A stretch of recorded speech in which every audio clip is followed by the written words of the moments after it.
This is Nikon Z6-II review. Can Nikon improve on one of our favorite mirrorless cameras? Hi. My name is George. Nikon has taken one of our favorite mirrorless cameras and addressed its main weaknesses. While it might not be class-leading in key areas, it's the Z6-II's strong performance across the board that makes it such a compelling choice. The Nikon Z6-II is the follow-up to the company's first full-frame mirrorless camera, the Z6. Now over 2 years old, the Nikon Z6 has become one of our favorite mirrorless cameras. But there's still room for improvement, and with the Z6-II Nikon has opted to retain the core spec and design of the Z6, while addressing its weaknesses. To that end, pretty much all the main features of the Z6-II are inherited from the Z6. This includes the excellent full-frame 24.5 MP BSI CMOS sensor, which delivers images with excellent levels of detail, plenty of dynamic range and a very good high ISO noise performance. Compared to one of the Z6-II's closest rivals, the 20.1 MP Canon EOS R6, the extra pixels here give you that bit more flexibility when it comes to framing and cropping, whereas the EOS R6 has a slight edge at higher sensitivities. Comparing the Z6-II to its other close rival, the Sony Alpha A7 III, there's really not much between them when it comes to results. While the sensor remains the same, Nikon has equipped the Z6-II with a second XPET-6 image processor. This brings a number of performance improvements, most notably an increase in burst shooting speed, from a maximum of 12 fps to 14 fps. That's faster than the Alpha A7 III, and a match for the EOS R6, although the R6 can shoot at 20 fps using its electronic shutter. The extra processor has also allowed Nikon to improve on the 273-point AF system that's in the Z6. As well as general performance improvements and the ability to focus in darker conditions, human and animal eye/face detection are now available in wide area AF mode. It's a solid system that's great for general photography, although if you're going to be shooting lots of action or portraits, then the focusing systems in both the EOS R6 and A7 III have the edge here. The Z6 had a strong set of video specs, including the ability to shoot over sampled 4K for footage with plenty of detail. For the Z6-II, Nikon has tweaked the video capabilities to enable 4K capture up to 60p, although this won't be available until around February 2021 via a firmware update. The Z6-II also gains a number of output options that include the capture of 10-bit HLG HDR footage to an external recorder. With the Z6-II using the same design as the Z6, there are few surprises when it comes to build quality and handling.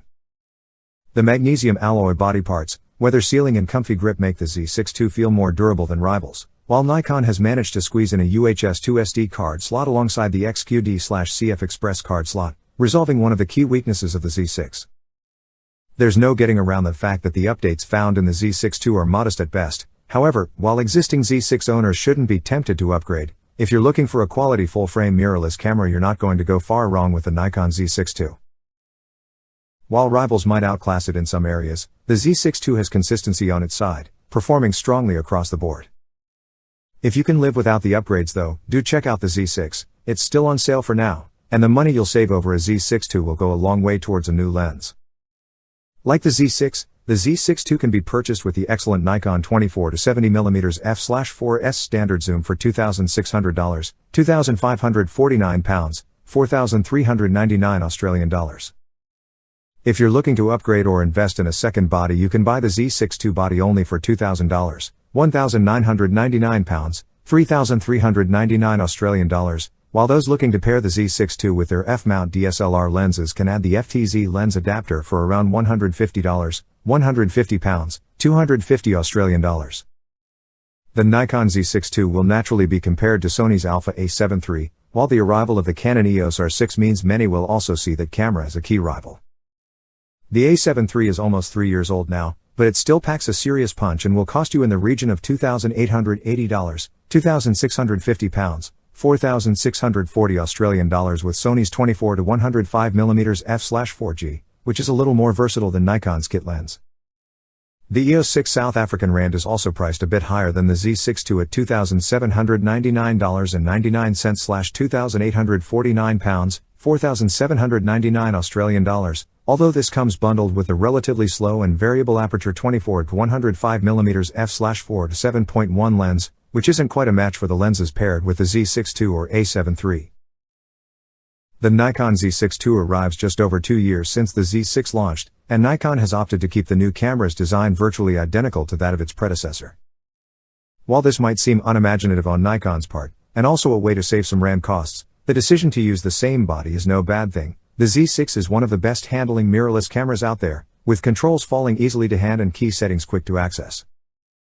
The joystick, officially known as the sub-selector, is also weighted nicely, while all this is complemented by a large and comfy hand grip and well-defined thumb rest. Simply put, the Z6-II is one of the most pleasant mirrorless cameras to shoot with. Sticking with the same design does, however, mean the Z6-II uses the same tilt angle display as the Z6. This shouldn't be too much of an issue if you're predominantly shooting stills, but those shooting video, and self-shooters in particular, might be disappointed not to see a fully articulating vari-angle display worked into the design of the Z6-II. That gripe aside, the Z6-II feels really durable, with magnesium alloy top, front and back covers, and the same excellent level of weather sealing as Nikon's ProSpec DSLR, the D850. One thing that compromised the Z6 was its single XQD card slot. While this is a media format that can be incredibly reliable, XQD cards are significantly more expensive than even the best SD cards. Nikon listened to complaints about this, and on the Z6-II it's managed to squeeze in a second UHS-2 SD card slot to accompany the XQD/CF Express slot. The addition of the SD slot makes the camera more accessible to more users, while those upgrading from the Z6, or who already use the XQD format, will be able to use their existing cards. There are benefits when it comes to shooting too, with the extra slot providing options for simultaneous backup, overflow storage or recording JPEGs, while the XQD/CF Express slot takes care of raw files. For the Z6-II, Nikon has opted to stick with the same full-frame 24.5 MP BSI CMOS sensor that's in the Nikon Z6. This enables a native ISO range that runs from ISO 100 to 51200, and which can be expanded to ISO 5204,800.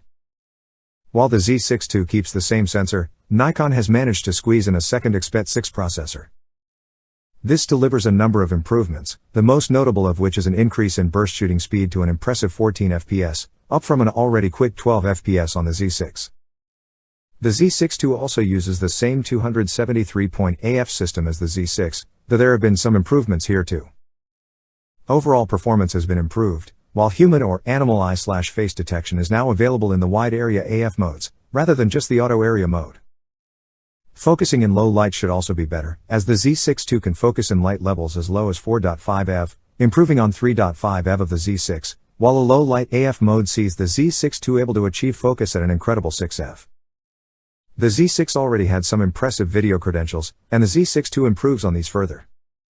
As well as using the full width of the sensor to capture 4K footage at up to 30p, the Z6-II is also able to shoot 4K 60p. A little caveat here though, there will be a 1.5x crop when shooting at this rate, and the upgrade won't be available until around February 2021 via a firmware update. The Z6-II will also be able to continue shooting when connected via USB-C for recharging, which wasn't possible with the original Z6. Other key features remain the same though, including the excellent $3.69 million electronic viewfinder, EVF, and 5-stop in-body image stabilization, IBIS, system. While the Nikon Z6-II can shoot at 14 FPS, the details are in the small print. At this maximum rate, you're limited to 12-bit RAW files and a single AF point. If you want a little more dynamic range in your files, and want to take advantage of the Z6-II's tracking AF, this drops to a still very good 12 FPS, that's faster than the Alpha A7 III's 10 FPS, and a match for the EOS R6's 12 FPS, though the R6 can shoot at up to 20 FPS using its electronic shutter. The buffer should be more than enough for most scenarios as well, with the Z6-II able to handle 124 12-bit RAW files or 200 JPEGs at its highest frame rate. The Z6-II's 273-point AF system has 90% coverage across the frame, which is good in isolation, although it's left trailing the 693-point system in the Alpha A7 III and the class-leading 6072-point AF system in the EOS R6. Those predominantly shooting people, or pets, might favor the systems in the Z6-II's rivals, as they're a bit more sophisticated when it comes to eye and face tracking, but the Z6-II still does a very good job here, locking quickly and accurately onto the subjects we tested it on. It's a similar story if you're tracking subjects. Use the Z6-II in isolation and you'll be very impressed with the speed of acquisition, but it's not quite a match for the EOS R6, which uses pretty much the same AF system as the flagship Canon EOS 1DX Mark III. The built-in 5-stop image stabilization system in the Z6-II is a consistent performer. Again, it's not quite as impressive as the EOS R6's 8-stop system, which is lens dependent, but you can happily shoot at super slow shutter speeds and come away with sharp, shake-free images. Another key area Nikon has addressed with the Z6-II is the battery. The Z6 could only achieve an official figure of 310 shots, though it performs better in real-world scenarios, and the Z6-II gets an improved NEL15C battery that's rated for 410 shots using the LCD and 340 with the viewfinder. This is a welcome improvement, although here again the Z6-II still lags behind rivals like the EOS R6 and Alpha A7 III. As we've mentioned, the Z6-II uses exactly the same sensor as the Z6, and that's good news, as results from the Z6 were pretty much class-leading. The full-frame 24.5 MP BSI sensor in the Z6-II delivers excellent levels of detail. If you need to regularly print above A3, you might be swayed by the 45.7 MP sensor in the Z7 II, or the D850, but the resolution on offer here should satisfy most shooters. Thanks in part to the back-illuminated technology in the Z6-II sensor, which is missing from the lower-priced Z5, it performs well across the sensitivity range, delivering great results at higher ISOs, although if you're shooting JPEGs it's worth bearing in mind that the default noise reduction can be a bit heavy at higher ISOs, which can result in the unnecessary loss of detail. Dynamic range is also very good if you're shooting in RAW, with plenty of flexibility in post to recover detail in the shadows and pull back highlights. A quick note on lenses to conclude, the 24-70mm f/4 is a solid choice that performs very well, but since its launch more than 2 years ago Nikon's S-series lens range has expanded significantly, and includes some excellent f/1.8 primes and f/2.8 zooms.